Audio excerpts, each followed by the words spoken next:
நாமம் மகிமைப்படுவதாக. கர்த்தர் நல்லவர். ரோமருக்கு எழுதின நிருபம் 2ஆம் அதிகாரத்திலே 6ஆம் வசனம், தேவன் அவனவனுடைய கிரியைகளுக்கு தக்கதாய் அவனவனுக்கு பலனளிப்பார். கிரியைகள் என்றால் உன்னுடைய செய்கைகளுக்கு தக்கதாக தேவன் பலனளிப்பார்.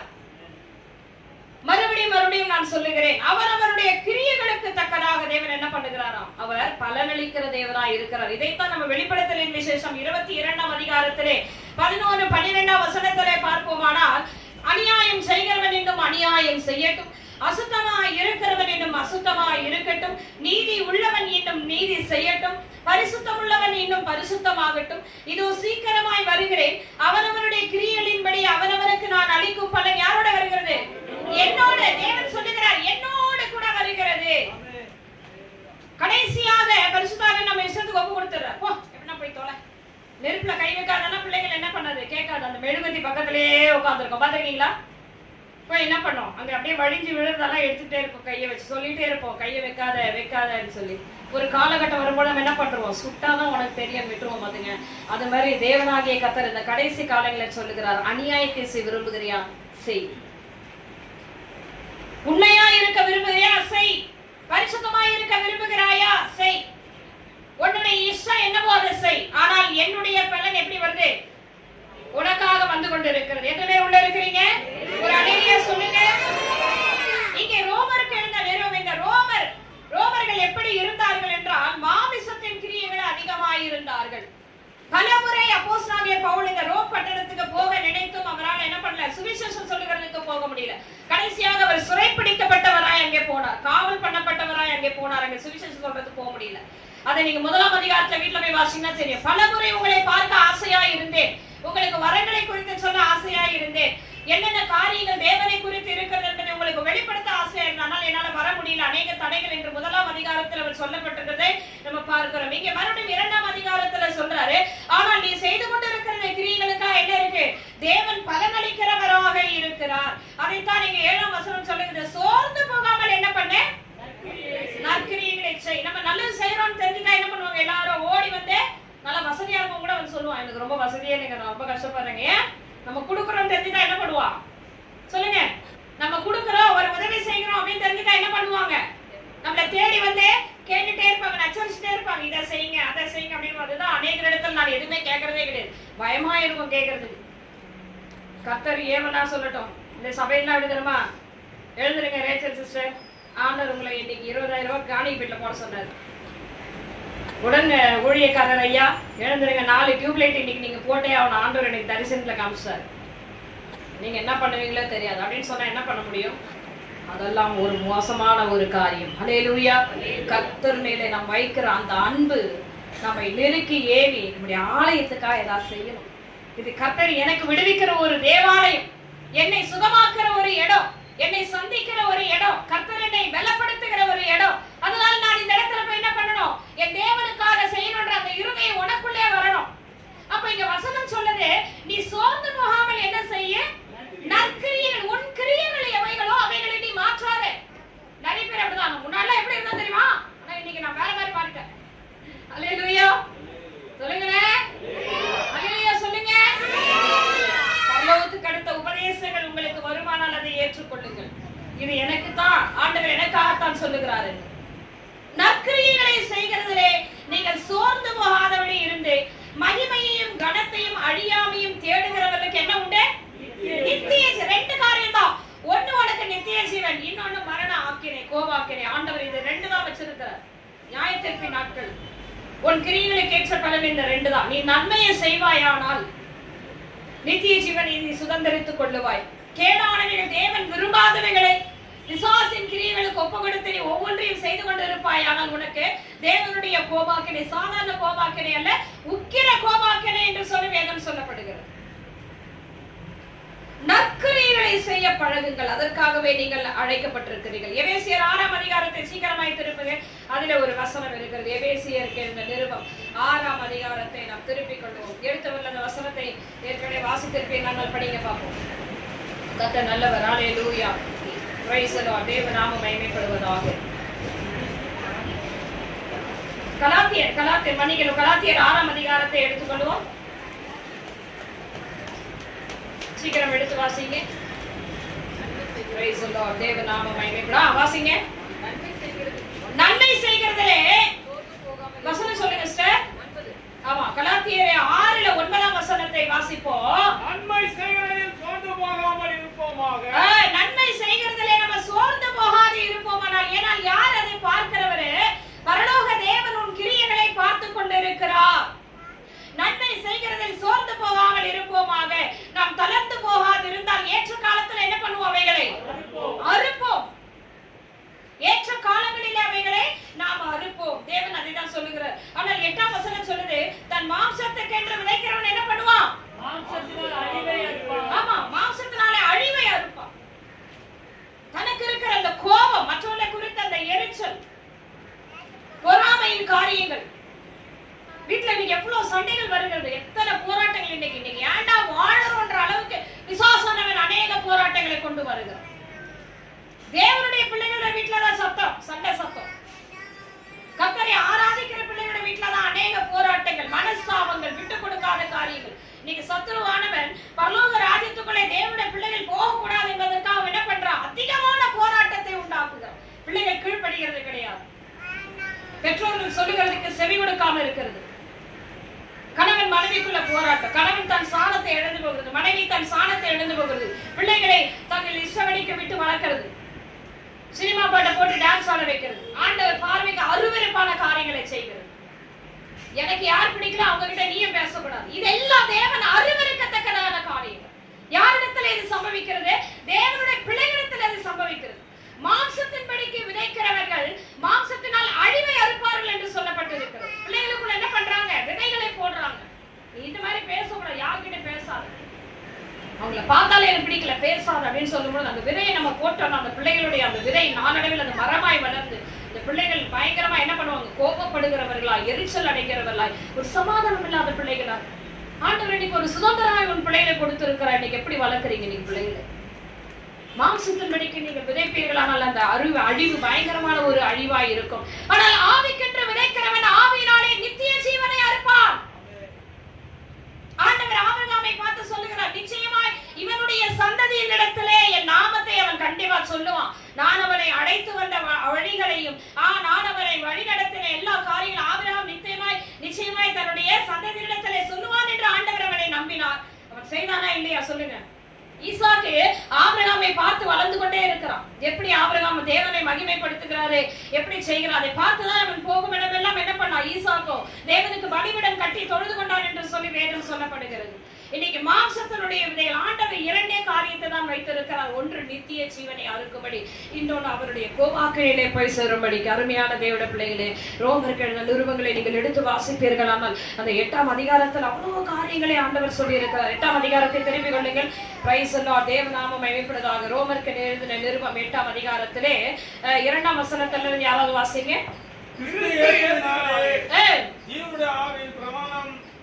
என்னை பாவம் மரணம் என்பதில் விடுதலையாக்கிற்று. அப்போஸ்தலனாகிய பவுல் சொல்லுகிறார், கிறிஸ்து இயேசுவினாலே ஜீவனுடைய ஆவியின் பிரமாணம் என்னை, அந்த ஆவியின் பிரமாணம் என்ன பண்ணுச்சு? என்ன? பாவத்திலிருந்து மரணத்திலிருந்து. அதுதான் இங்க நம்ம சங்கீத ஞானத்திலே பார்த்தோம். அல்லேலூயா. என் மாம்சத்தை புசித்து என் ரத்தத்தை பானம் பண்ணுகிறவனை நான் கடைசி நாட்களிலே உயிரோடு கூட எழுப்புவேன். அவன் மரித்தாலும் பிழைப்பான் என்று வேதம் சொல்லப்படுது. எப்படி நம்ம பிழைப்போம்? இறந்துட்டு போய் புதைச்ச பிறகு நம்ம எப்படி பிழைப்போம்? ஆவியிலே நம்ம உயிர்ப்பிக்கப்படுவோம். அல்லேலூயா. அல்லேலூயா. நம்முடைய ஆத்துமா உயிரோடு கூட இருக்கும் தேவனண்டை. எத்தனை பேர் ஆமென் சொல்றீங்க? ஆனால் அங்கே அப்போஸ்தலனாகிய பவுல் சொல்றார், என்னை அந்த கிறிஸ்துவனுடைய அந்த பரிசுத்த ஆவியினுடைய காரியம் என்னை மரணத்திலிருந்து, என்னை எல்லாவற்றிலும் இருந்து என்னை விடுவித்தது. ஆனால் அதனால தான் சொல்லுகிறாரு 4ஆம் வசனத்துல, மாம்சத்தின்படி நடவாமல் ஆவியின்படி நடக்கிற நம்மிடத்தில் நியாயப்பிரமாணத்தின் நீதி நிறைவேறும்படி அப்படி செய்தார். ஏனென்றால் 3ஆம் வசனம் சொல்லப்படுகிறது, செய்யக்கூடாததை தேவனே செய்தார். ஏனென்றால் இயேசு கிறிஸ்துவுடைய சரீரம், ஆவி ஆத்மா சரீரம் எப்படிப்பட்டது? பரிசுத்தம் உள்ளது. பாவம் செய்தவர்கள் தான் அங்கே தண்டிக்கப்பட வேண்டும். ஆனால் அந்த கட்டளையை அவர் அங்கு மாற்றினார் என்பதை 3ஆம் வசனத்திலே பார்க்கிறோம். அது எப்படி எனில், மாம்சத்தினாலே பலவீனமாய் இருந்த நியாயப்பிரமாணம் செய்யக்கூடாததை தேவனே செய்யும்படிக்கு தம்முடைய குமாரனை பாவ மாம்சத்தின் சாயலாகும் பாவத்தை போக்கும் வழியாகவும் அனுப்பி மாம்சத்திலே பாவத்தை என்ன பண்ணார்? அவர் ஆக்கினைக்குள்ளாக தீர்த்தார். இன்னைக்கு எப்படி இருக்கிறீங்க? அததான் இன்னைக்கு ஆண்டவர் கேட்கிறார். நற்கிரியை செய்யுங்கன்னா சோர்ந்து போகாம செய்யுங்க. மகிமையை தேடுங்க. ஆண்டவரிடத்துல மகிமையை தேடுங்க. அவருடைய சமூகத்துல அமர்ந்து காத்துருங்க. நிச்சயமா நமக்கு பலன் அளிப்பார். ஆமென். பாடுகளை கடந்துதான் வரணும்னு அன்றக்காக உன்னை அழைக்கிறார். பாடே வானா, எனக்கு இதெல்லாம் வேணாம், நான் நிம்மதியா இருக்கணும், போயிடுங்க. கேட்டுக்கு போகிற வாசல் எப்படி இருக்கு? விசாலம் விரிவா இருக்கிறது. போலாம், ஒரு பிரச்சனை இல்லை. என்னைய இப்படி கட்டுப்படுத்தி இந்த இடத்துல உட்கார வைக்க வேண்டிய அவசியம் இல்லை. நான் ஜெபிக்காம இருக்கலாம், ஜாலியா உள்ள ஆண்டவர் ஒண்ணுமே பண்ண மாட்டார். கிளம்புது. ஆனால் மரணம் என்று உன்னை சந்திக்கும் பொழுது உன் ஆத்துமா எங்க போவோம் சொல்லுங்க? அக்கினி கடலிலே போய் விழுவான். அதனால்தான் இன்னைக்கு ஆண்டவர் அறிஞ்ச பெற்றோர்கள் பிள்ளைகளுக்கு சொல்றாங்க, ஒழுங்கா நட, பரிசுத்தமாயிரு, தேவன் உன்னை பார்த்து கொண்டு இருக்கிறார், உன் கிரியைகள் பரிசுத்தமாயிருக்கட்டும், உன் செய்கைகள் பரிசுத்தமாயிருக்கட்டும், ஆண்டவருடைய பார்வை உன் மேல இருக்கு, ஜாக்கிரதையாயிரு. அததான் சொன்னோம். ஏய், நான் உன்னை அடிப்பேன்னு சொல்லக்கூடாது. கர்த்தர் உன்னை பார்த்து கொண்டு இருக்கிறார்.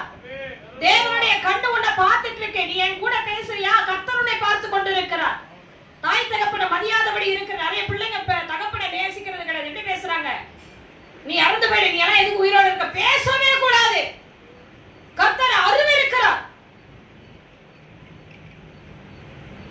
பிள்ளைகளுடைய நாவில வருகிற ஒவ்வொரு சத்தத்தையும் ஆண்டவர் கேட்டுட்டே இருக்கிறார். ஜாக்கிரதை உள்ளவர்களாய் இருக்க வேண்டும். பின்னாட்களில் ஆண்டவர் கேட்பார், இப்படி பேசுறதுக்கு யார் காரணம்? இந்த பிள்ளையை உனக்கு கொடுத்ததுனாலதானே நீ இப்படி வளர்த்த, இல்லைன்னா உன்னை ஒரு மலடி என்று சொல்லியிருப்பார்கள். ஆண்களை பார்த்து நீ ஆண்கள் இல்லை என்று ஊரெல்லாம் உன்னை கேலி செய்திருக்கும். உனக்கு அந்த பெயர் வரக்கூடாதபடி உனக்கு ஒரு பிள்ளையை நான் கொடுத்திருக்கிறேன் என்றால் சத்தியத்துக்குள்ளே நீ வளரு, சத்தியத்தின்படி நடத்து. என் பிள்ளை இஷ்டப்படிக்கு வரும். ஒரு அம்மா சொல்றாங்க, அவனை விட்டுருங்கவா, அவன் பாட்டினவன், அவனாவும் ஒரு நாள்ல வருவான். சொன்ன அவனாவும் ஒரு நாள்ல வருவான். ஆனா அன்னைக்கு ஆண்டவர் இருக்க மாட்டார் கூட. பரிசுத்தாவி பெற்றவர்கள் எல்லாம் எடுத்துக்கொள்ளுகிற ஒரு நாட்கள் வரும். கைவிடப்பட்டவர்களா இந்த பூமியில அதிக ஆக்கினை அடைகிற நாட்களிலே உன் பிள்ளைய மரணத்துக்குள்ள ஆக்க வருவார்கள். கிறிஸ்துவை நீ மறுதலிக்கும்படியான சூழ்நிலைகள் வரும். அந்த குழந்தை பாட்டு நீங்க விட்டுருங்க. அவன் பாட்டு அவளுக்கு திறந்த வாசல். இந்த சபையில மனவாட்டி சபையில ஜோவிக்கு திறந்த வாசல். அவனை கண்டுவே கூடாது. உங்களுடைய கண்கள் எல்லாம் இங்க பலிபீடத்துலதான் இருக்கணும். அல்லேலூயா. எத்தனை பேர் உள்ள இருக்கிறீங்க? மகிமையை தேடுங்கள். தேவ சமூகத்திலே மகிமையை தேடுங்கள். இவ்வளவு நன்மைகளை செய்கிற உம்மை நான் பார்க்க ஆசையா இருக்கிறேன் ஆண்டவர்கிட்ட கேளுங்க. அது யார் கேக்குறீங்க நீங்க? இவ்வளவு என்னை உயிரோடு ஜீவனோடு பாதுகாத்து உங்களுடைய முகத்தை எனக்கு காண்பிக்க மாட்டீங்க ஆண்டவர். உடைய மகிமை எப்படிப்பட்டது என்று நான் அறிந்து கொள்ளணும் என்று. அதை தான் இங்க சொல்றாரு. அழிவை இல்லை, மகிமையும் கனத்தையும் அழியாமையையும் தேடுகிறவர்களுக்கு என்ன உண்டு? நித்திய ஜீவன் உண்டு என்று ரோமர் 2ஆம் அதிகாரம் 7ஆம் வசனம் சொல்லுகிறது. ஆனால் 8ஆம் வசனத்துல நம்ம வரோம், நம்ம ஆளுங்களை பத்தி சொல்லியிருக்காரு பாருங்க. வாசிங்க, சொல்லுங்க. உடனே காரிட்டார் பாருங்க. எப்படி இருக்காரு பாருங்க. வசனத்தை சண்டைக்காரின்னு சொல்லிட்டாரு. எத்தனை பேர் உள்ள இருக்கீங்க? ஒரு அல்லேலூயா சொல்லுங்க. சண்டைக்காரின்னு சொல்ற. சண்டைக்காரர் ரெண்டு பேருமே குறிக்கிறது. சண்டைக்காரராய் இருந்த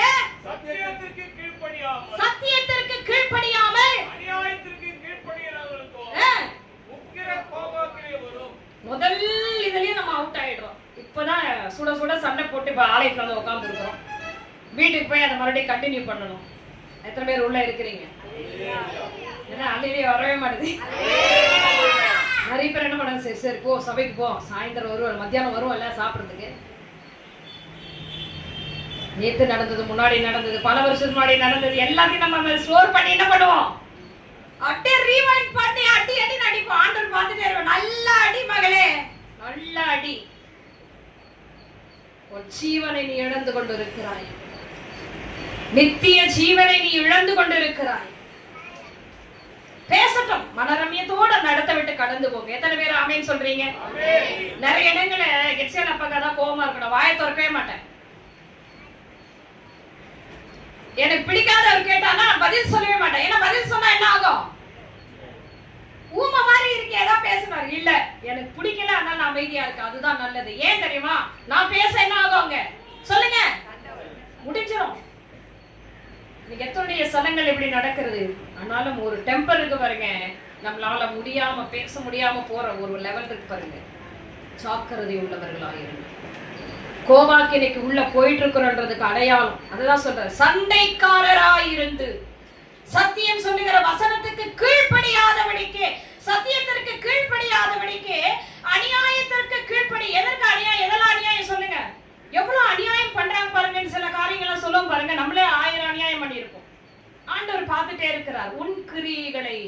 நான் பார்த்து கொண்டிருக்கிறேன். உன் செய்கைகளை நான் பார்த்து கொண்டிருக்கிறேன். நித்திய ஜீவனுக்கு தான் உன்னை அழைத்தேன்.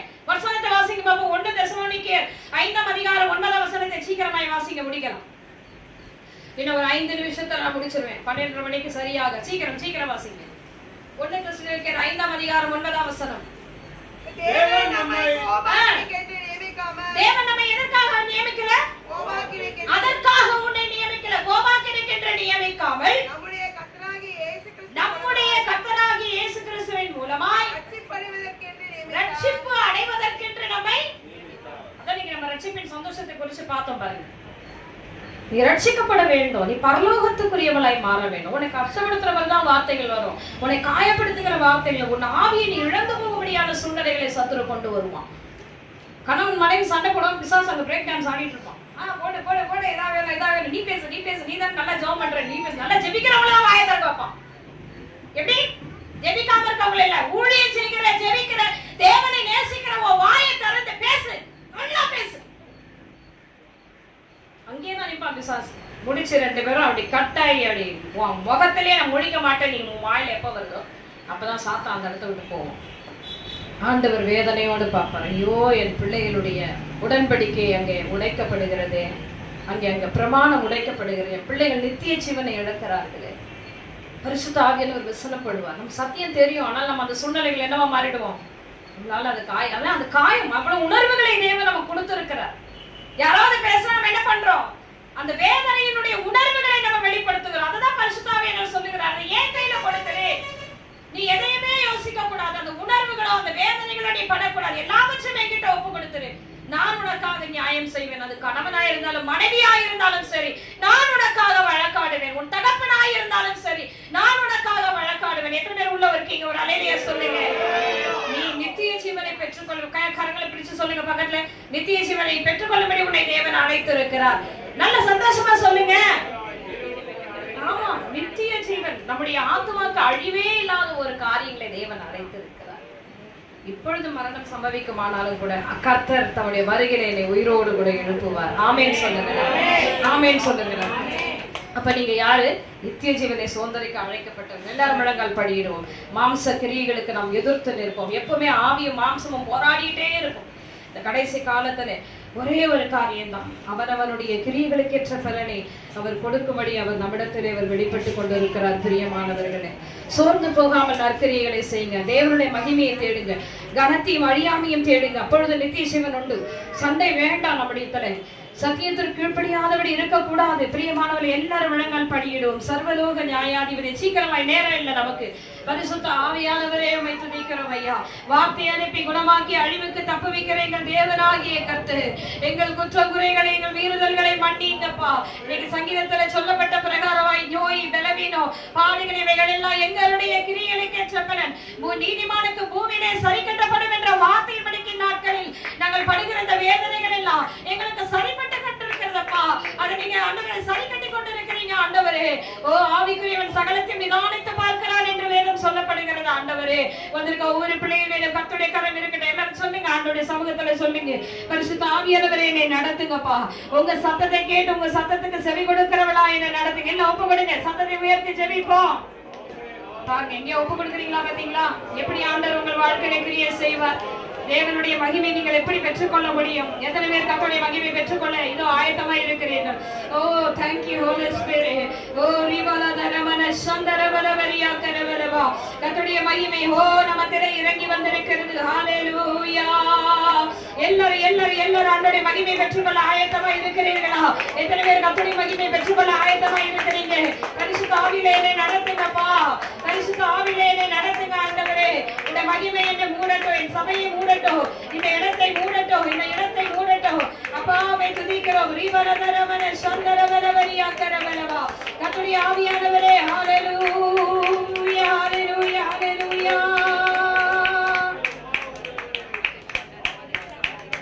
ஒரு மகிமையின் மேகம் இந்த இடத்தை மூடுதே.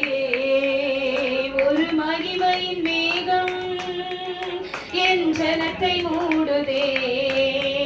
ஒரு மகிமையின் மேகம் இந்த இடத்தை மூடுதே. ஒரு மகிமையின் மேகம் இந்த ஜனத்தை மூடுதே. விலகாத மேகம் நீர், முன் செல்லும் மேகம் நீர். விலகாத மேகம் நீர், முன் செல்லும் மேகம் நீர். ஆவியானவரே, அன்பின் ஆவியானவரே, வல்ல ஆவியானவரே, தெளிவின் ஆவியானவரே, மகிமையின் ஆவியானவரே, அன்பின் ஆவியானவரே. என் பேச்சுல, என் மூச்சுல, என் சொல்லுல, என் செயலில கலந்திருக்கீங்க. என் நினைவில, என் நடத்தையில, என் செயலில, என் உயிரில கலந்திருக்கீங்க. அன்பின் ஆவியானவரே, விலையேற பெற்றவரே, என்னை ஆளும் பரிசுத்தரே, நன்றி ஐயா. அன்பின் ஆவியானவரே, விலையேற பெற்றவரே, என்னை ஆளும் பரிசுத்தரே, நன்றி ஐயா. ஒரு மகிமையின் மேகம் இந்த இடத்தை மூடுதே. ஒரு மகிமையின் மேகம் என் ஜனத்தை மூடுதே. ஒரு மகிமையின் மேகம் இந்த இடத்தை மூடுதே. ஒரு மகிமையின் மேகம் என் ஜனத்தை மூடுதே. விலகாத மேகம் நீர், முன் செல்லும் மேகம் நீர். விலகாத மேகம் நீர், முன் செல்லும் மேகம் நீர். ஆவியானவரே, அன்பின் ஆவியானவரே, வல்ல ஆவியானவரே, தெளிவின் ஆவியானவரே, மகிமையின் ஆவியானவரே, அன்பின் ஆவியானவரே. எங்களை மிகவும் அதிகமாய் நேசிக்கிற எங்கள் நல்ல தகப்பனே, சாலமோன் பலி செலுத்தின பொழுது இந்த ஆலய மகிமையினால் நிறைந்தது போல எங்களை ஜீவ பலியா உடைய கரத்தில் ஒப்பு கொடுக்கிறோம் அப்பா. ஒவ்வொரு ஓய்வு நாளிலும் நீங்க பேசுகிற இந்த சத்தியத்தை கேட்டு நாங்கள் கீழ்ப்படிந்தவர்களாய் இருக்கும் பொழுது பரலோக ராஜ்யத்துக்கு நாங்கள் தகுதியுள்ளவர்களாய் மாறுகிறோம் ஆண்டவர். நித்திய ஜீவனை நாங்கள் சுதந்திரிக்க இந்நாட்களில் நீங்க பேசின வார்த்தைகளுக்காய் நன்றி அப்பா. உக்கர கோவாக்கினிலே நாங்கள் போகாதபடிக்கு தகப்பனே, எங்கள் குடும்பங்களையும் சபை மக்களையும் எங்களையும் ஒவ்வொருவரையும் பேர் பேராய் குடும்ப குடும்பமாய் புதிதாய் வந்திருக்கிற ஒவ்வொருவரையும் கர்த்தருடைய ஆவியானவனை பாதுகாக்கும்படியா அவருடைய கரத்தில் ஒப்பு கொடுக்கிறோம் அப்பா. உலகத்தின் முடிவு பரிந்தும் சகல நாட்களிலும் நான் உங்களோடு கூட இருக்கிறேன் என்று சொன்னவர் சகல சத்தியத்திற்குள்ளே எங்களை வழி நடத்துங்க ஆண்டவரே. தொடர்ந்து உங்க நாமம் மகிமைப்படட்டும். இயேசுவின் மூலம் ஜெபிக்கிறோம் எங்கள் நல்ல பிதாவே, ஆமென். தேவன் நம்மோடு இடைப்பட்டபடி நான் கரங்களை தட்டி கர்த்தருடைய நாமத்தை மகிமைப்படுத்துவோம்.